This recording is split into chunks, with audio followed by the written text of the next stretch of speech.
Hola, ¿qué tal amigos? Bienvenidos a Expresión Política con Víctor Corral. Pues resulta, amigos, que ha habido mucha actividad en el medio político. Pero hay una persona que ha venido a México, que ha regresado a México, es ex candidato presidencial, y hoy trae las recetas mágicas más modernas para acabar con el problema del narcotráfico en México. Parece ser que él ya sabe cómo hacerle para acabar con todo el problema del narcotráfico. Quizá no está entendiendo que el narcotráfico no nace en México, nace en Sudamérica y en todo el mundo. Pues bien, este señor nos viene a dar un regalito. Recuperaremos la paz, dice Ricardo Anaya, cuando reaparece y lanza receta mágica para acabar con el narco. Sí, tenemos un video de él donde hace sus reflexiones, muy respetables, por cierto, pero que no contemplan todo el contexto del por qué no se ha podido acabar con todo esto, amigos. Naturalmente, él trae sus propias ideas y se las vamos a respetar. Él no está de acuerdo que el ejército tenga que participar en las tareas de vigilancia, de seguridad en el país, pero tampoco tenemos policías que nos garanticen acabar con todo esto. No hay investigadores, no hay detectives, a nadie le interesó durante todo el periodo neoliberal dejar estructuras policíacas formales, confiables. A nadie le interesó, porque como todos andaban metidos en lo mismo, en el mismo ajo, lo que les interesaba era que los espacios estuvieran libres y que los policías de los municipios y de los estados pudieran ser coludidos rápidamente. Y pudieron ser coludidos rápidamente porque había mucho dinero de por medio. Aquí mismo, en el mismo video de Ricardo Anaya, nos hace ver con qué facilidad se puede hacer dinero con 1 kilo de cocaína. 1 kilo de cocaína. Aquí no lo deja ver. Pero ¿qué es lo que sucede, amigos? Ricardo Anaya sí aseguró que recuperaremos la paz, por lo que lanzó esa receta mágica para acabar con el narcotráfico. Además, hizo una fuerte crítica a la estrategia que implementó el gobierno de Andrés Manuel López Obrador en su lucha contra el narco. Anaya señaló que las ocurrencias y frasecitas de Andrés Manuel no llevan a ninguna parte, por lo que propuso que el tema se toque desde raíz. Señaló que es necesario que se entienda el problema del narcotráfico, acusarlos con su mamá, abrazos no balazos, más funciones al ejército, eso es no entender nada, dice este perdedor de la expresidencia. Señaló a Anaya Cortés, por lo que además dijo que en uno de sus libros decidió plasmar una propuesta sólida. En dicho escrito abordó temas como la política de drogas y el combate al crimen organizado. Dice él, en el libro planteo una propuesta detallada. Primero hay que fortalecer a las policías, cosa novedosa. Las instituciones de procuración de justicia, cosa fácil, porque estamos hablando de todos los jueces. Y readaptación social, estamos hablando también de cárceles. Segundo, combatir la forma efectiva en que se lleva a cabo la penetración de las estructuras del gobierno y de seguridad. Así lo señaló Ricardo Anaya.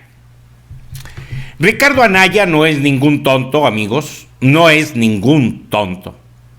Pero él decía en su campaña que era absurdo que Andrés Manuel estuviera buscando fortalecer a Pemex, cuando ya estaba a la vuelta de la esquina la generación de automóviles eléctricos. Mientras Estados Unidos anda buscando petróleos por todo el mundo. Deben ser unos tontos, porque esos no saben que ya están prácticamente aquí los carros eléctricos. Los árabes, con los jeques, con sus pozos de petróleos, pues ya nomás están perdiendo el tiempo. Yo no sé para qué los quieren si ya va a haber carros eléctricos. Es una estupidez, amigos, una tontería que traía para poder ganarse el favor del voto del pueblo de México.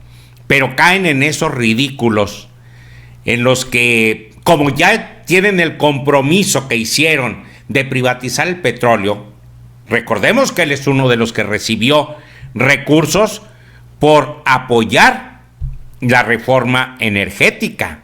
Se llevó casi 7 millones de pesos nada más por firmar de aceptación.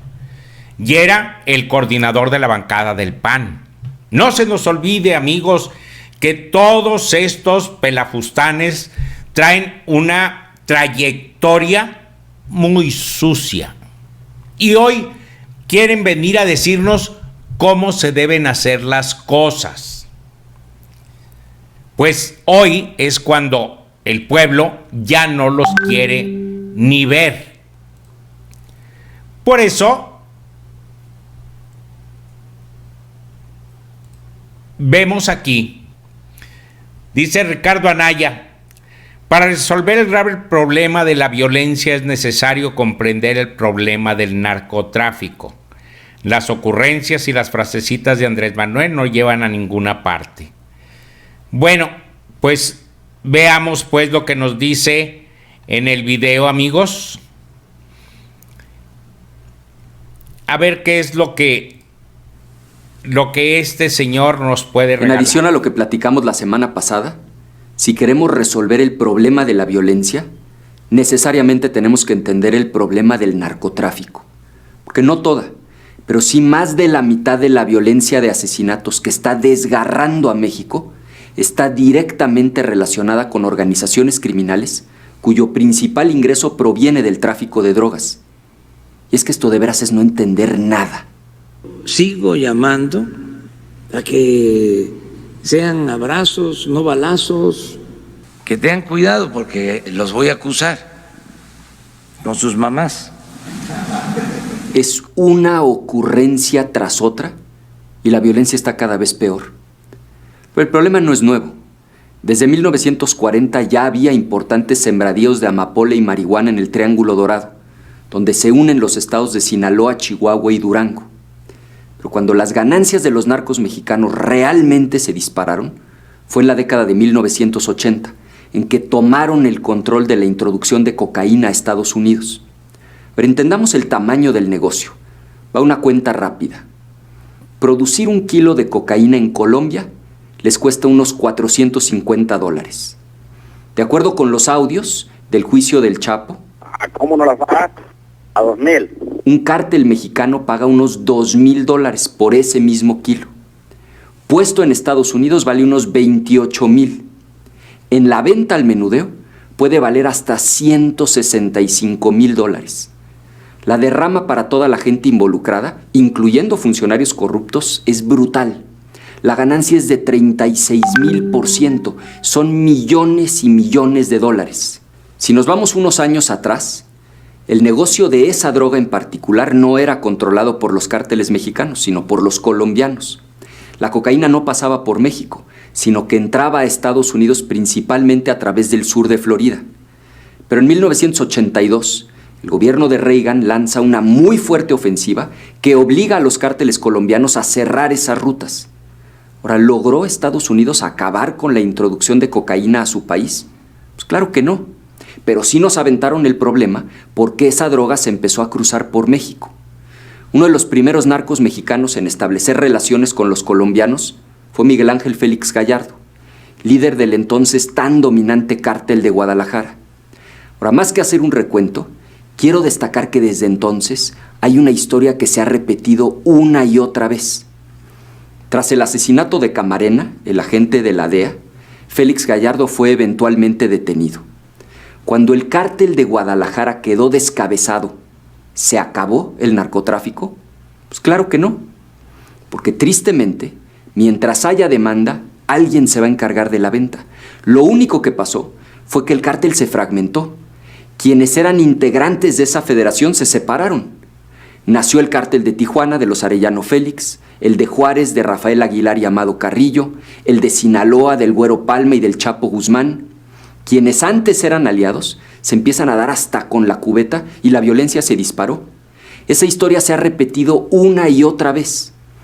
Para 2007, según el especialista Eduardo Guerrero, las principales organizaciones criminales eran 6. El cártel de Sinaloa, el de Tijuana, el de Juárez, el del Golfo, la empresa y el del Milenio. Pleitos internos, disputas entre cárteles y también hay que decirlo, señaladamente la política consistente en arrestar solo al líder de la organización sin el desmantelamiento de todo el cártel, en buena parte explica la fragmentación y la multiplicación de los cárteles. Muchas organizaciones tienen su origen en el cártel de Sinaloa. De la empresa surgieron la familia michoacana, los Caballeros Templarios y otras organizaciones. El cártel Jalisco Nueva Generación tiene raíces en el cártel del Milenio. Del Golfo surgieron los Zetas y más tarde el cártel del Noreste. Lo que hay que entender es que después de muchos años de estrategias fallidas, el mapa es cada vez más complejo. Pasamos de una organización muy dominante a 7 y según la Antiaconsultores, actualmente hay unos 230 grupos del crimen organizado en el país. La realidad es que el tráfico de drogas no ha disminuido.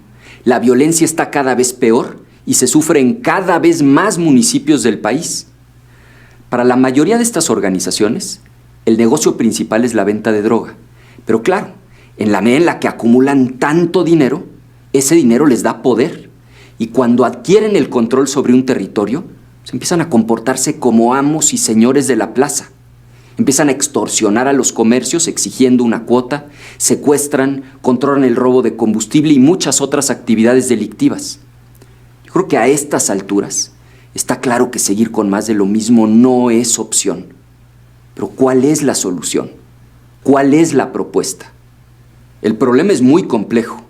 Te propongo dividirlo en 2 partes. El siguiente video y el capítulo 7 de mi libro trata sobre la política de drogas, el debate sobre la regulación, la prevención, el tratamiento de las adicciones. Pero hoy me quiero concentrar en el combate efectivo al crimen organizado, cuyo principal ingreso proviene de las drogas, es cierto, pero no es su única fuente de dinero. En el libro planteo una propuesta detallada, pero déjame enunciar brevemente 3 aspectos clave. Primero, como ya vimos la semana pasada, hay que fortalecer a las policías, las instituciones de procuración de justicia y de readaptación social. Segundo, combatir de forma efectiva la penetración de las estructuras de gobierno y de seguridad. Porque seamos serios, ninguna de las organizaciones actuales tendría el poderío que hoy tiene si no contara con la protección y el apoyo de funcionarios públicos corruptos y de agentes de seguridad que están coludidos. Falta ver que se comprueben las acusaciones en contra de García Luna y del general Cienfuegos, pero estos casos nos permiten entender el tamaño del problema que tenemos enfrente. Y tercero, mejorar nuestras capacidades de inteligencia y de investigación, para que en lugar de seguir solo descabezando organizaciones, con la detención del líder del cártel, lo cual muchas veces incluso provoca más violencia, desmantelemos toda la organización. Yo creo que a estas alturas está muy claro el fracaso de la militarización, iniciada en el sexenio de Felipe Calderón, continuada por Peña Nieto e increíblemente profundizada con López Obrador. Y también está claro que los abrazos, las claudicaciones, las ocurrencias y las frasecitas del presidente pues no llevan a ninguna parte. Yo no te quiero engañar. Resolver el problema es complicado y toma tiempo, pero que nadie se equivoque. No nos podemos resignar a vivir con estos niveles de violencia. Con la estrategia correcta, sí es posible recuperar la paz. Te lo aseguro. Ojalá me des la oportunidad de verte la próxima semana para abordar la segunda parte del tema. Así, de esta forma, amigos, es como este señor ha venido preparando este tema. Es un tema que, como él dice, efectivamente se ha tocado muchísimo, se ha buscado diferentes alternativas cuando al gobierno le ha interesado de alguna manera que esto se acabe. Pero desde hace más de 30 años a los gobiernos neoliberales no les interesó acabar con él. Hoy lo que se está haciendo de manera inteligente es atacar la situación financiera de los grupos violentos, de los grupos de narcotraficantes, para que no tengan oportunidad de ampliarse o de moverse. Se tiene una cantidad importante de cuentas, arriba de 1,000 cuentas, que son vinculadas a los grupos de narcotraficantes y que los tienen a muchos de ellos paralizados. Porque, pues si bien es cierto, hay que tratar de fincar grupos policíacos que sean confiables y que estén dispuestos a entrarle para acabar con todo esto. Porque dicho así como él lo dice, pues está relativamente fácil.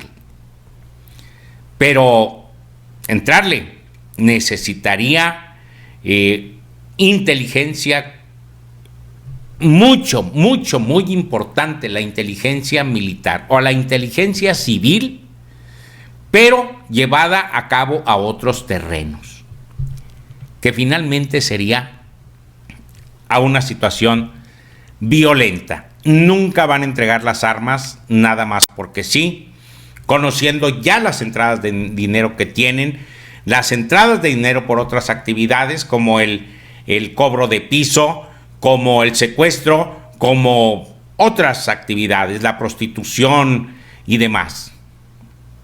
No lo van a entregar nada más así, amigos.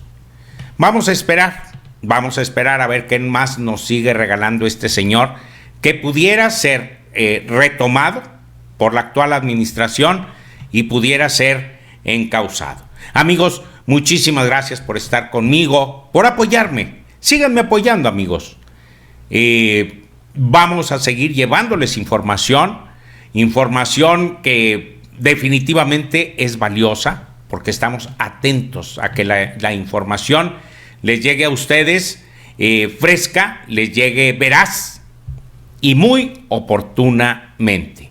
Gracias, suscríbase, regáleme su like y nos vemos en el próximo video.